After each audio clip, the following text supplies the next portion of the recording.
రాజ్ కావ్యకు తెలియకుండా ఎండీ సీట్‌లో కూర్చుందామని కంపెనీకి వస్తూ ఉంటాడు. ఇంతలో తన క్యాబిన్‌లోకి వెళ్లి తన చైర్‌లో కూర్చొని పిఏని పిలుస్తూ ఉంటాడు. అది వినగానే అక్కడ ఉన్న పిఏ అయితే ఏంటి సార్ అని చెప్పేసైతే అడుగుతూ ఉంటుంది. ఆ మాటలు వినగానే అక్కడ ఉన్న రాజ్ అక్కడ కంపెనీలో ఉన్న స్టాఫ్‌నందరిని నేను మాట్లాడాలి కాస్త అని చెప్పేసైతే అంటూ ఉంటాడు. ఆ మాటలు వినగానే అక్కడ ఉన్న పిఏ అయితే ఒక్కసారిగా షాక్ అయిపోయి ఏంటి సార్ ఇప్పుడు ఎందుకు ఆ మీటింగులన్నీ అని చెప్పేసైతే అంటూ ఉంటుంది. ఆ మాటలు వినగానే అక్కడ ఉన్న రాజు మాత్రం నేను చెప్పేది మాత్రమే నువ్వు చెయ్యు. నువ్వు నేను చెప్పేది వినడానికే ఉన్నావు కదా! అందరిని పిలిపించు. నేను ఇప్పటికిప్పుడే మీటింగ్ పెట్టి అందరితో మాట్లాడాలి అని చెప్పేసైతే అంటూ తనని బయటకు పంపిస్తూ ఉంటాడు. ఇంతలో అక్కడ ఉన్న పిఏ అయితే చాలా టెన్షన్ పడిపోతూ కావ్యకు ఫోన్ చేస్తూ ఉంటుంది. ఇంతలో అక్కడ ఉన్న కావ్య ఏమైంది అని చెప్పేసైతే అడుగుతూ ఉంటుంది. ఆ మాటలు వినగానే అక్కడ ఉన్న పిఏ అయితే రాజు సార్ ఇప్పుడు ఇక్కడ కంపెనీకి వచ్చారు. తనకి గతం గుర్తులేదు అన్న విషయం ఇక్కడ ఉన్న వాళ్ళెవరికైనా తెలిస్తే చాలా పెద్ద ప్రాబ్లమే జరుగుతుంది మ్యామ్ అని చెప్పేసైతే అంటూ ఉంటుంది.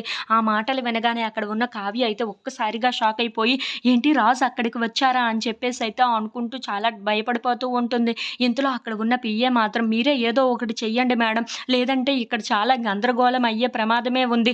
ఆయన ఇప్పుడు ఇక్కడికి వచ్చారు. మీటింగ్ అరేంజ్ చేయమంటున్నారు. అందరిని పిలమంటున్నారు. ఇప్పుడు నాకేం చెయ్యాలో నాకు అర్థం కాక మీకు ఇలా ఫోన్ చేశాను అని చెప్పేసైతే అంటూ ఉంటుంది. ఆ మాటలు వినగానే అక్కడ ఉన్న కావ్య అయితే ఒక్కసారిగా షాక్ అయిపోయి ఏమైనా ఏదో ఒకటి నేను చేస్తానులే కానీ నువ్వు టెన్షన్ పడకు. అలా అక్కడ మేనేజ్ చెయ్యి నేను వచ్చేంత వరకు అని చెప్పేసైతే అంటూ ఉంటుంది. ఆ మాటలు వినగానే అక్కడ ఉన్న పిఏ అయితే సరే మేడం అని చెప్పేసైతే ఫోన్ కట్ చేసేస్తూ ఉంటుంది. ఇంతలో అక్కడ ఉన్న రాస్ మాత్రం ఇప్పుడు కంపెనీలో ఉన్న వాళ్ళందరికీ ఎలా ఇస్తానో చూడు అని చెప్పేసైతే చాలా సంతోషంగా ఎండీ సీట్‌లో కూర్చుంటుంటాడు.